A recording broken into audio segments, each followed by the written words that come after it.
ብዙዎቻችን የተሰጠን የሀብት ፎርሙላ አንድ አይነት ነው። ትምህርት ቤት ሂድ፣ ጥሩ ስራ ያዝ፣ ከደሞዝ 10% ቆጥብ፣ ያገለገለ መኪና ግዛ፣ ማኪያቶን ቀንስ፣ ቡናን ቀንስ፣ ገንዘብህን ለአክሲዮን ገበያ ስጥ እና አንድ ቀን 65 ዓመት ሲሞላ ማለትም ጡረታ ስትወጣ ሀብታም ሆነ ጡረታ ትወጣለህ። ይህ የዘገምተኛው መንገድ ወይም በዚህ መጽሐፍ ዘ ስሎው ሌን ነው። ይህ ዕቅድ የፋይናንስ ነፃነትህን በተስፋ ላይ የጣለ አደገኛ ቁማር ነው። ስራ እንደማታጣ ተስፋ ማድረግ፣ ኢኮኖሚው ደህና እንደሚሆን ተስፋ ማድረግ፣ የአክሲዮን ገበያ እንደማይወድቅ ተስፋ ማድረግ፣ ብቻ ተስፋ ተስፋ ተስፋ። ነገር ግን ሌላ አማራጭ መንገድ አለ። ወጣትነትህና ጉልበትህ ሳይከዳ በፋይናንስ ነፃ የምትሆንበት፣ ከቅጥርና የቢሮ ሩጫ የምትላቀቅበት የሚሊዮነርነት ፈጣን መንገድ ነው። የዛሬው ይህ መጽሐፍ ተራ የቁጠባ ምክር አይደለም። ይህ መጽሐፍ ደራሲው ኤምጄ ዲማርኮ ወለል ከመርገጥና ፒዛ ከማድረስ ተነስቶ ዲሊቨሪም ከመስራት ተነስቶ ካፌዎችንና ቤቶችን ከማጠብና ከማጽዳት ተነስቶ በሚሊዮን ዶላር የሚቆጠር ሀብት የፈጠረበትን እውነተኛና ተግባራዊ መንገድ የሚያሳይ ፍንትው ያለ የፈጣን ሚሊዮነርነት የመሆን ካርታ ነው። በዚህ መጽሐፍ ውስጥ የሚከተሉትን ህይወት ቀያሪ ምስጢሮች ታገኛለህ። የቅጥር ስራና ጡረታ በወጣትነት ሀብታም ከመሆን እንዴት እንደሚያዘገዩ፣ አብዛኞቹ ስራ ፈጣሪዎች ለምን እንደሚወድቁና አንተ ግን እንዴት ማሸነፍ እንደምትችል፣ የድህነት ዋነኛ መንስኤና እሱን በመቀየር ህይወትን እንዴት እንደምትለውጥ። ባጭሩ ይህ መጽሐፍ ጸሐፊው ከድህነት ተነስቶ እንዴት ራሱን ለውጦ ኢንተርፕረነር ወይም ኢንቨስተር መሆን እንደሚቻል ያሳየበት መጽሐፍ ነው። አንተም የለመድከውን የዘገምተኛውን መንገድ ትተህ ፍጥነትህን በመጨመር በወጣትነትህ ህልምህን መኖር እንድትችልና በፍጥነት ሚሊዮነር እንድትሆን ይህ መጽሐፍ በእጅጉ ይረዳሃል። አሁኑኑ መንገድህን ቀይርና የራስህን የሀብት ማግኛ ፈልግ። ከቅጥር ህይወት ተላቀቅ። ጡረታን ከመጠበቅ ዘገምተኛ ህይወት ውጣ። የዛሬ መጽሐፍ ቅምሻችን የሚሊዮነርነት ፈጣን መንገድ ወይም ዘ ሚሊዮነሪ ፋስት ሌን የመጀመሪያውን ክፍል ይሆናል። እንደተለመደው ይህ አስደናቂ መጽሐፍ በአማርኛ ስላለ የምትፈልጉ ብቻ ከታች ባለው የቴሌግራም ሊንክ ልትጽፉልን ትችላላችሁ። ያላችሁበት ድረስ እንልካለን፣ ኢትዮጵያ ውስጥ ከኢትዮጵያ ውጭ። ይህ እጅግ በጣም ጠቃሚ የሆነ ቪዲዮ ለብዙ ስርዓት ወንድምና እህቶቻችን እንዲደርስ ቪዲዮውን ላይክ፣ ለሌሎች ለምናውቃቸው ይጠቅማቸዋል ብለን ለምናስባቸው ሰዎች ደግሞ ሼር ማድረጋችንን አንርሳ። ይህንን ዕውቀት ለዋጭ የዩቲዩብ ቻናል ደግሞ ሰብስክራይብ በማድረግ እንድትቀላቀሉ እንጋብዛችኋለሁ። አሁን ወደ መጽሐፉ አንድ በአንድ ዘልቀን እንግባ።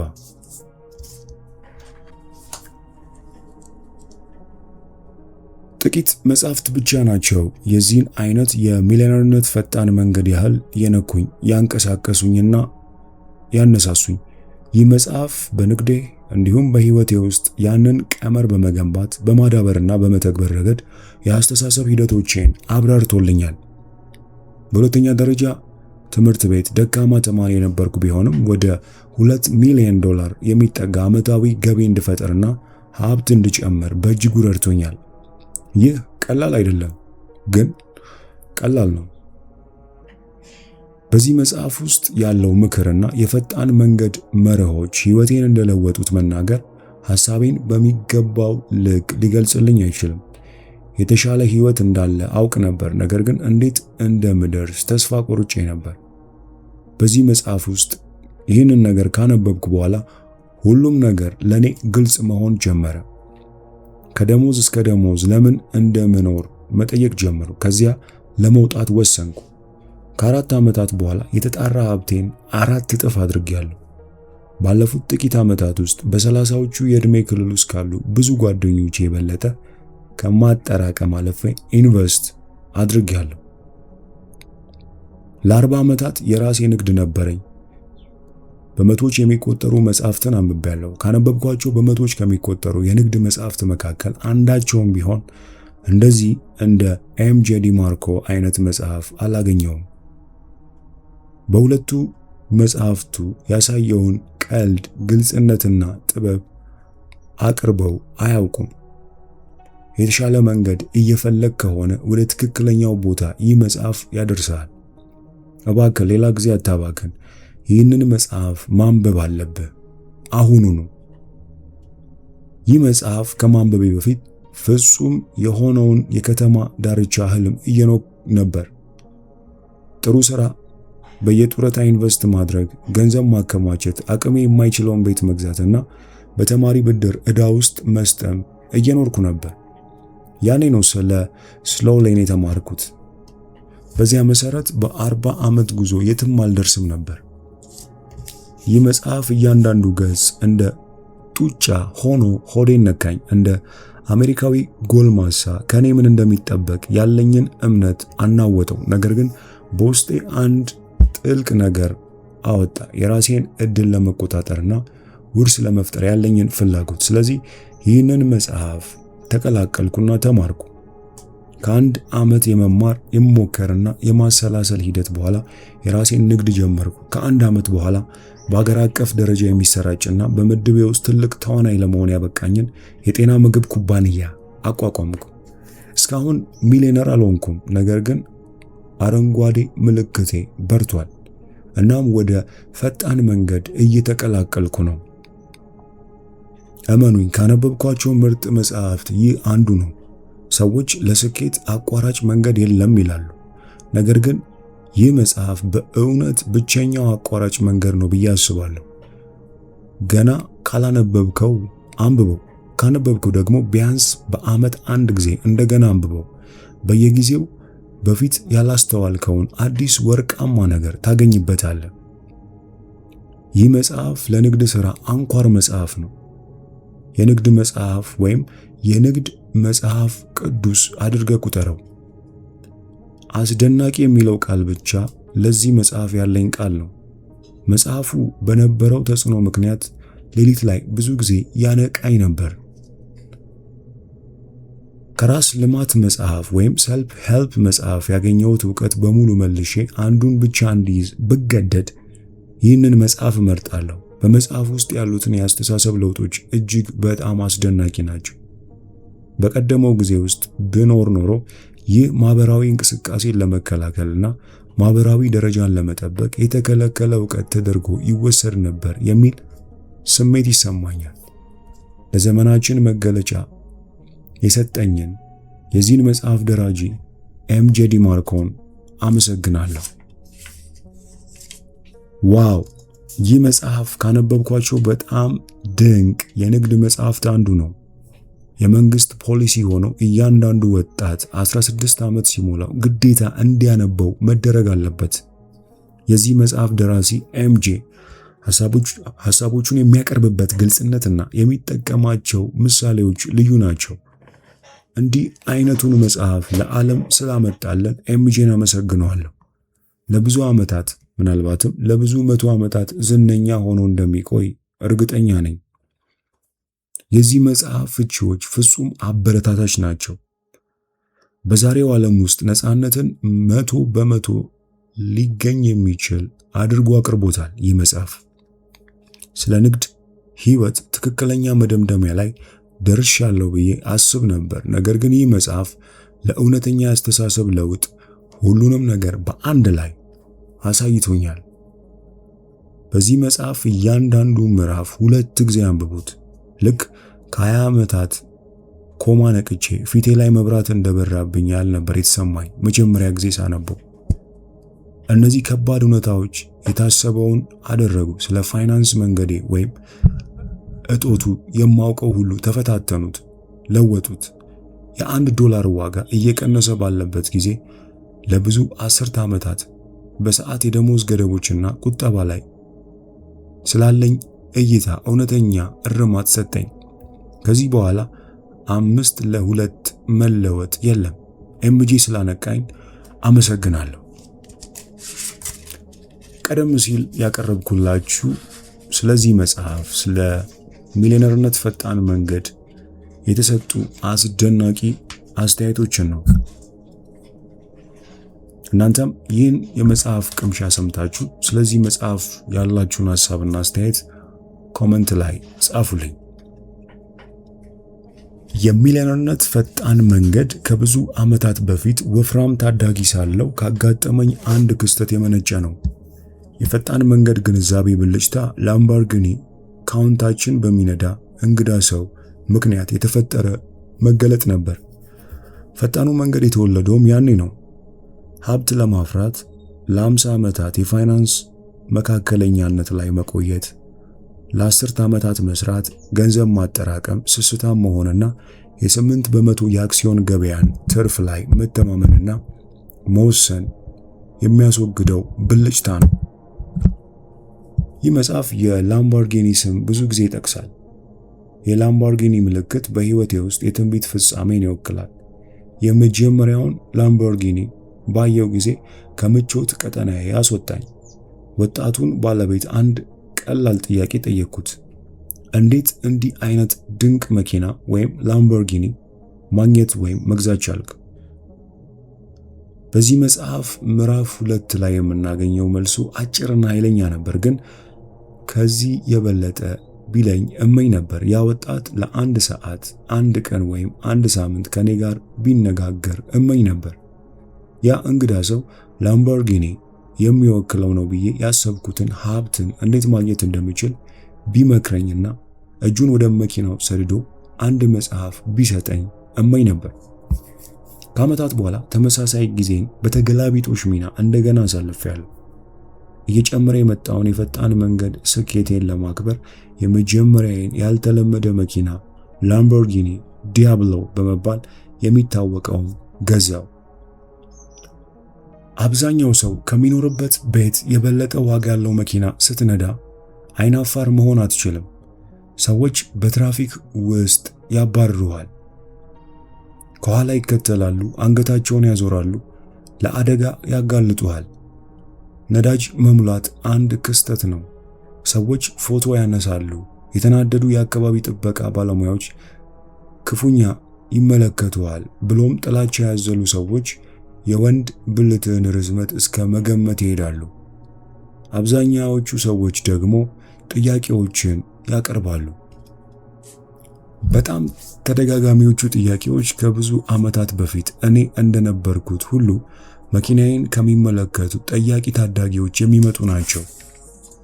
ዋው፣ እንዲህ ያለውን መኪና እንዴት ማግኘት ቻልክ? ወይም ምንድነው ስራህ? የሚሉት ተዘውትረው ይቀርባሉ። ሰዎች ላምቦርጊኒ ከሀብት ጋር ያዛምዱታል። ይህ ግን ቅዠት ነው።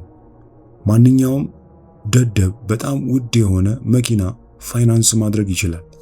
አብዛኛው ሰው ሊረዳው የማይችለው ወይም ሊረዳው የማይችለው የቅዠት አኗኗር አመላካች ነው። አሁን ከብዙ 10 ዓመታት በፊት የጠየቅኩትን ተመሳሳይ ጥያቄ ስሰማ መጽሐፍ የመስጠትና ምናልባትም ህልም የመስጠት ኃይል አለኝ። ይህ መጽሐፍ የኔ ይፋዊ መልስ ነው። ወደ ሀብት የሚወስደው መንገድ አቋራጭ አለው። ወደ ሀብትና የፋይናንስ ነፃነት የሚወስደው የተደበቀ መንገድ አለ። በወጣትነት ጉልበት ለአረጋዊ ድካም ሀብት የምታገኝበት ፈጣን አቋራጭ መንገድ። አዎ፣ በመካከለኛነት መኖር አይጠበቅብህም። ሀብታም መሆን ከ4 አስርተ ዓመታት ቀድመ ማረፍና አብዛኛው ሰው ሊኖረው የማይችለውን ህይወት መኖር ትችላለህ። በሚያሳዝን ሁኔታ አቋራጩ ከእይታ በጥበብ ተደብቋል። ከአቋራጭ ይልቅ ወደ መካከለኛነት የሚያመራ እስረኛ የሚያደርግ መንገድ ላይ ነው። ለአብዛኛው ህዝብ የተዘጋጀና በጣም አስገራሚ ህልሞችን በመደበኛ ተስፋዎች የሚሰውር የፋይናንስ ትዕዛዞች ስብስብ አለ።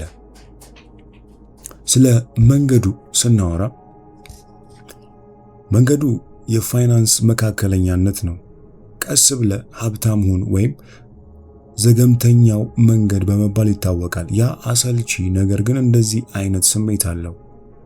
ወደ ኮሌጅ ሂድ፣ ጥሩ ውጤት አምጣ፣ ተመረቅ፣ ጥሩ ስራ አግኝ፣ ከደሞዝ 10%ዋን አጠራቅም፣ በአክሲዮን ገበያ ላይ ኢንቨስት አድርግ፣ በተለይ በዝቅተኛ ወጪ ኢንዴክስ ፈንድ ውስጥ የጡረታ ፎርምህን ሙላ፣ የክሬዲት ካርዶችን አስወግድ፣ ኩፖኖችን ሰብስብ።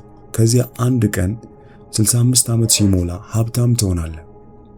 ይህ ትዕዛዝ ሕይወትን ለመለወጥ ሕይወትን እንድትሰዋ የሚደነግግ ረዥሙ መንገድ ነው እና ውብ መንገድ አይደለም። ሀብት የውቅያኖስ ጉዞ ቢሆን ቀስ ብለህ ሀብታም ሁን ማለት በደቡብ አሜሪካ ቀንድ ዙሪያ መርከብ ማዞር ነው። ፈጣን መንገድ ግን አቋራጩን የፓናማ ቦይ ይጠቀማል። የሚሊዮነርነት ፈጣን መንገድ ሪል ስቴት ግዛ፣ አዎንታዊ አስተሳሰብ አዳብር ወይም ንግድ ጀምር የሚል የማይንቀሳቀስ ስልት አይደለም። ነገር ግን የሀብትን ኮድ የሚሰብርና ወደ አቋራጩ በር የሚከፍት ሙሉ ስነ ልቦናዊና ሂሳባዊ ቀመር ነው። ፈጣን መንገድ ከመደበኛው የጡረታ ዕድሜ 10 ዓመታት ቀደም ብሎ በወጣትነት ጊዜ ሀብታም ለመሆን እድል የሚሰጥ ልዩነት ፈጣሪ ነው። አዎ፣ የዕድሜ ልክ ነፃነትና ብልጽግናን ማሸነፍ ትችላለህ። ዕድሜ 18 ወይም 40 መሆኑ ምንም ለውጥ አያመጣም። ቀስ ብለህ ሀብታም ሁን። በ50 ዓመታት ውስጥ ለመፈጸም የሚሞክረውን የፈጣን መንገድ አቋራጭ በ5 ዓመታት ውስጥ ያሳካዋል። ለምን በአቋራጩ መንዳት አትችልም? አንተ የተለመደው አይነት ሀብት ፈላጊ ከሆንክ አቀራረብህ ዘመን የማይሽረው ጥያቄ ሊያነሳ ይችላል። ሀብታም ለመሆን ምን ማድረግ አለብኝ? ለዚህ መልስ ናቸው ተብለው የሚታሰቡ የሀብት ቅዱስ ጽዋዎች እንድትፈልግ አቅጣጫ ይሰጣል። የተለያዩ ስልቶች፣ ንድፍ ሐሳቦች፣ የሙያ መስኮችና ታላቅ ሀብት እንደሚያመጡ የሚታሰቡ እቅዶች ይነገረዋል። በሪል ስቴትና ኢንቨስት አድርግ፣ አማዞን ላይ ንግድ ጀምር፣ የክሪፕቶ ምንዛሬዎችን ነግድ፣ ፕሮፌሽናል አትሌት ሁን። ሀብት ፈላጊ ሰው ምን ማድረግ አለብኝ ብሎ ደጋግሞ ይጮሃል። አይ እባክህ አቁም። መልሱ ካላረከው ነገር ይልቅ ስላደረከው ነገር ነው። የምታገኘውን ማስቀጠል ከፈለግ የምታደርገውን ቀጥልበት የሚል አንድ አባባል አለ።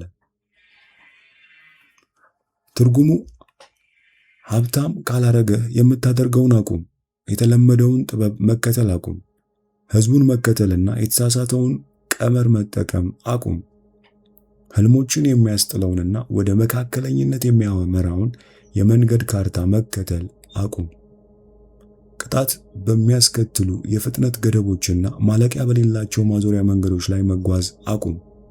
እኔ ጸረ ምክር እለዋለሁ። እናም የዚህ መጽሐፍ አብዛኛው ክፍል ይህንን መመሪያ ይከተላል። ይህ መጽሐፍ የሀብትን ኮድ ለመስበርና ካለበት መንገድ ወጥተህ አቋራጩን ማግኘት ወደምትችልበት አዲስ መንገድ እንድትገባ የተነደፉ ወደ 300 የሚጠጉ የሀብት መዳረሻዎችን ይዘረዝራል።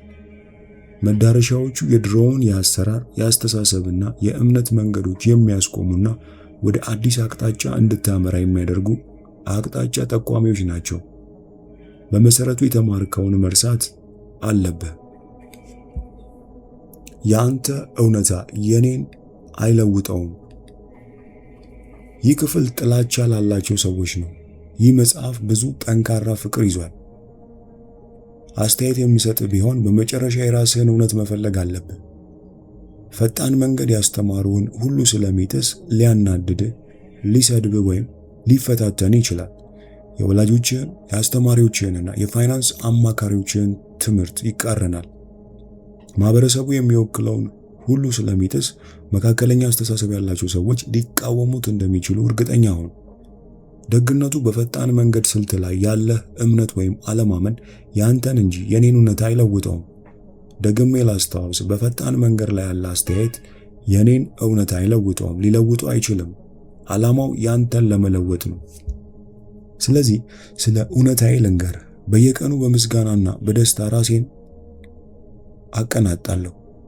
ቤቴ በሚያምረው ፎንቴን ሂልስ አሪዞና ተራራዎች የሚያሳይ ትልቅ መኖሪያ ቤት ነው። ቤቱ ከብድር ማስያዣ ውጭ ሁሉ ነገር አለው። ቤቴ ውስጥ ለወራት የማልጎበኛቸው ክፍሎች አሉ። አዎ ቤቱ በጣም ትልቅ ነው። ለመጨረሻ ጊዜ የማንቂያ ሰዓት አዘጋጅቼ በድንገት የነቃሁት መቼ እንደሆነ አላስታውስም። በየቀኑ ለኔ ቅዳሜ ነው። ስራም ሆነ አለቃ የለኝም። ሱፍ ወይም ከረባት የለኝም።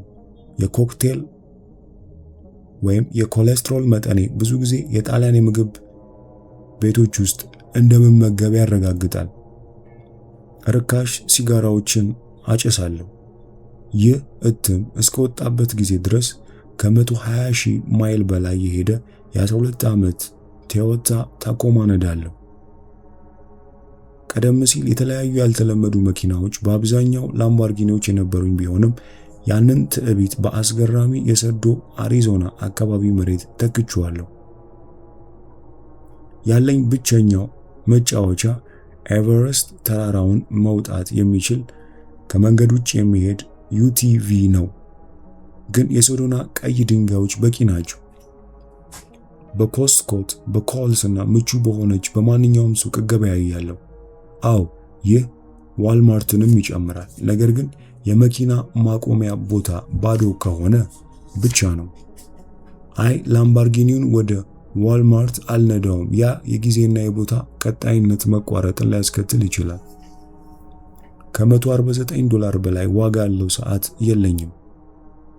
ቴኒስ፣ ብስክሌት መንዳት፣ መዋኘት፣ የእግር ጉዞ፣ ለስላሳ ኳስ፣ ፖከር፣ ገንዳ፣ ስነ ጥበብ፣ ጉዞ፣ መጽሐፍና በሚያማምረው የአሪዞና በረሃ በUTV መዞር ያስደስተኛል። በፈለኩበት ጊዜ ወደ ፈለኩት እጓዛለሁ። ምንም ዕዳ የለብኝም። የቤቶቼን ዋጋ በጥሬ ገንዘብ ከፍያለሁ። እናቴም በኑሮ ውድነት መጨነቅ እንዳይኖርባት በጡረታዋ እንድትደሰትበት የቤቷን ብድር ከፍያለሁ። ስጦታ ልትገዛልኝ የምትፈልግ ከሆነ መልካም ዕድል። የምፈልገው ሁሉ ስላለኝ የምፈልገውን ወይም የሚያስፈልገኝን ስጦታ ማግኘት የድሬክን ጥያቄ እንደመፍታት ነው። አብዛኞቹ ነገሮች ዋጋቸው በእኔ ላይ ፋይዳ ስለሌላቸው ፍላጎቱ ሲኖረኝ ብቻ ነው የምገዛው። የመጀመሪያዬን ሚሊዮን የሰራሁት በ31 ዓመቴ ነው። በ26 ዓመቴ ግን ከእናቴ ጋር እየኖርኩና እየታገልኩ ነበር። ጡረታ የወጣሁት በ37 ዓመቴ ነው። በዓለም ዙሪያ ካሉኝ ኢንቨስትመንቶች በየወሩ በሺዎች የሚቆጠሩ ዶላሮችን በገቢ በወለድና በእሴት መልኩ አገኛለሁ። በየቀኑ ምንም ብሰራ አንድ ነገር እርግጠኛ ነኝ፣ መስራት ሳይጠበቅብኝ ደሞዝ አገኛለሁ። የፋይናንስ ነፃነት አለኝ፣ ምክንያቱም የሀብትን ኮድ ሰብሬ ከፋይናንስ መካከለኛነት አምልጫለሁ። እኔ ያልተለመደ ህይወት የሚኖር ተራ ሰው ነኝ። ይህ የቅዠት ዓለም ይመስላል፣ ነገር ግን ለኔ እውነታዬ ከወትሮ የተለየ መደበኛ ህይወቴ ነው። የገንዘብ ችግር በሌለበት ህይወት ውስጥ እጅግ በጣም የማይቻሉ ህልሞቼን ማሳካት እችላለሁ። አስቀድሞ የተወሰኑ መንገድ ቀስ ብለህ ሀብታሙን የሚለውን መርጬ ቢሆን ኖሮ ህልሞቼን ለመሞት በማጣጣር ይሆኑ ነበር። ምናልባትም በቤት ማሳዣ፣ በጠዋት ከባድ የጉዞ መጨናነቅና በ50 ሚሊግራም የፕሮዛይክ ክሬንት ተተክተው ይሆን ነበር። ያንተስ ህልሞች መነቃቃት ይፈልጋሉ? ህይወትህ ከህልም ጋር በሚገናኝ መንገድ ላይ ነው ወይስ ህልም ብቻ ነው? ህልሞች እውን የመሆን እድላቸው ከጠፋ ምናልባት ቀስ ብለህ ሀብታሙን ገድሏቸው ይሆናል። ቀስ ብለህ ሀብታሙን ነፃነትን ለነፃነት እንድትለውጥ ይጠይቃል። ይህ ህልሞችን የሚያዳፍን እብደት የተሞላበት ልውውጥ ነው። በአንጻሩ ትክክለኛውን መንገድ ከተጓዝክና ትክክለኛውን የመንገድ ካርታ ከተጠቀምክ ህልሞችህን ወደ እውነተኛ እድሎች መመለስ ትችላለህ። አዎ፣ እንደ ፈጣን መንገድ ተጓዥ በፍጥነት ሀብት ማፍራት፣ ቀስ ብለህ ሀብታሙን የሚለው ትምህርት መጣልና ልክ እንደኔ እንዳደረግኩት የእድሜ ልክ ብልጽግና፣ ነፃነትንና የህልም ፍጻሜን ማሸነፍ ትችላለህ። ይህ መጽሐፍ በህይወትህ መጀመሪያ ላይ ባያገኝህም አትጨነቅ። ፈጣን መንገድ እድሜህ፣ የሥራ ልምድህ፣ ዘርህ ወይም ጾታ ግድ አይሰጠውም። በ8ኛ ክፍል የአካል ማጎልመሻ ትምህርት ያመጣኸው ዝቅተኛ ውጤት ወይም በኮሌጅ የነበረ ቢራ የመጠጣት ዝና ግድ አይሰጠውም። ፈጣን መንገድ ስለ ቢግ 10 ኮሌጅ ዲግሪ ወይም የሃርቫርድ MBAን ግድ የለውም። ታዋቂ አትሌት፣ ተዋናይ ወይም የአሜሪካ አይዶል የመጨረሻ ተወዳዳሪ እንድትሆን አይጠበቅብህም። በርህን ከከፈትክለት ፈጣኑ የሀብት መንገድ ያለፈውን ይቅር ባይ ነው። በመጨረሻም የፌስቡክ ገጽህን እንደሚያጥለቀልቀው መካሪ አይደለሁም፣ መሆንም አልፈልግም። ይህ 20 ዓመት ሳለሁ እንዲኖረኝ የምመኘው መጽሐፍ ነው። ነፃ ስልጠና በሚል ወደ $10,000 ሴሚናር የሚያመራ ወጥመድ አይደለም። መካሪነት ሁሉንም ነገር አዋቂነትን ያመለክታል። እኔ ግን ያን አይደለሁም። ከ20 ዓመታት በላይ በዚህ ውስጥ ከቆየው በኋላ አሁንም ብዙ መማር እንዳለብኝ በትህትና እቀበላለሁ። ስያሜ ልትሰጠኝ ከፈለግ ቀስ ብለህ ሀብታም ሁን ጸረ መካሪ ብለህ ጥራኝ። ይቅርታ፣ እዚህ ባለ 4 ሰዓት የሥራ ሳምንት የለም። በመጀመሪያ አንድ ነገር ግልጽ ላድርግልህ። ይህ እንዴት እንደምታደርግ የሚገልጽ መጽሐፍ አይደለም።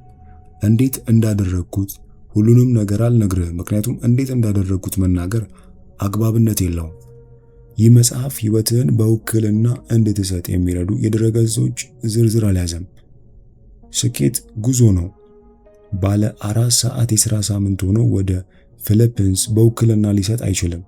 የሚሊዮነርነት ፈጣን መንገድ እጅግ በጣም ትልቅ ሀብት የማግኘት እድሎችን ወደ አንተ የሚያቀርብ በስነ ልቦናና በሂሳብ የተገነባ ነው። በፈጣን መንገድ ፍለጋዊ ጉዞ ውስጥ ሁል ጊዜ ወደ ሀብት የሚያመራ ፍጹም የማይሳሳት ቀመር እፈልግ ነበር። ያገኘሁት ግን ግልጽና ተጨባጭ ያልሆኑ ትዕዛዞችን ነበር። ለምሳሌ ቆራጥ ሁን፣ ጽናት ይከፍላል፣ ወሳኙ የምታውቀው ነገር ሳይሆን የምታውቀው ሰው ነው የሚሉ። እነዚህ ጥቃቅን ነገሮች የእንቆቅልሹ ክፍሎች ቢሆኑም ሀብትን አያረጋግጡም።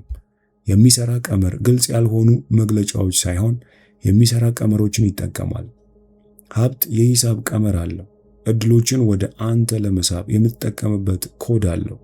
አዎ፣ እና ፈጣን መንገድ ያንን ያሳካዋል። አሁን ደግሞ ወደ መጥፎ ዜና እንሄድ። ብዙ የሀብት ፈላጊዎች ስለ ገንዘብ መጽሐፍ የተሳሳተ ተስፋ አላቸው። እናም አንዳንድ መካሪ ስራውን እንደሚሰራላቸው ያስባሉ። ወደ ሀብት የሚወስደው መንገድ አጃቢ የሌለውና ሁልጊዜም በግንባታ ላይ ነው። ማንም ሰው ሚሊዮኖችን እጅ ላይ አያስቀምጥልህም። መንገዱ ያንተ ብቻ ነው። በሩን ልከፍትልህ እችላለሁ፣ ግን እንድትገባ ማድረግ አልችልም። ይህ ፈጣን የሚሊዮነርነት መንገድ ቀላል ነው አልልህም። ከባድ ስራ ነው። እዚህ የ4 ሰዓት የሥራ ሳምንት የምትጠብቅ ከሆነ ትበሳጫለህ። እኔ ልሆንልህ የምችለው በርቀት እየጠቆመ ብቻውን የጡብ መንገድ ተከተል የሚል ጠንካራ መመሪያ እንደሚሰጥ አንድ አስፈሪ ትንሽ ሰው ነው። የሚሊዮነርነት ፈጣኑ መንገድ ያ መንገድ ነው። ብዙ ሚሊዮኖች ካለው ሰው ጋር ቡና መጠጣት። ይህን መጽሐፍ የጀመርኩት ከአንድ አዲስ ጓደኛዬ ጋር በአንድ ውብ የሰፈር ካፌ ውስጥ ቡና እንደምንጠጣ አድርጌ ነው። የኔ ብቸኛ ዓላማ ትምህርት ነው። ወደ ውድ ሴሚናር፣ አባልነት ድረገጽ ወይም ወደ ገበያ ማሻሻጥ እንድትገባ ማሳመን አይደለም። ምንም እየሸጥኩ አይደለም።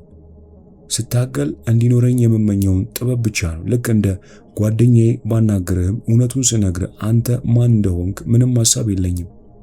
ያለፈ ታሪክህን፣ ዕድሜህን፣ አድሏዊነትህን፣ የትዳር ጓደኛህን ወይም ትምህርትህን አላውቅም። ስለዚህ ውይይታችን ግላዊ እንዲመስል አንዳንድ አጠቃላይ ግምቶች ማድረግ አለብኝ።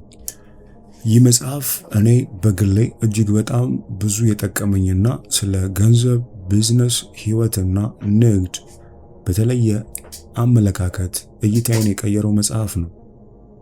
ብዙዎቻችሁ ይህንን መጽሐፍ እንድታገኙና እንድታነቡት ስል እመክራለሁ። መጽሐፉን ሙሉን በአማርኛ የምትፈልጉ ብቻ ከታች ባለው የቴሌግራም ሊንክ አድራሻ ልትጽፉልን ትችላላችሁ። ይህ የዚህ መጽሐፍ የመጀመሪያው ክፍል ሲሆን በቀጣይነት ቀሪ ክፍሎቹ የሚለቀቁ ይሆናል። ይህ አስደናቂ ቪዲዮ ለብዙዎች ተደራሽ መሆን እንዲችል ቪዲዮውን ሼር፣ ለብዙዎች ደግሞ እንዲደርስ ላይክ፣ ይህንን አስደናቂ የእውቀት ቤተሰብ ሰብስክራይብ በማድረግ እንድትቀላቀሉ እንጋብዛችኋል።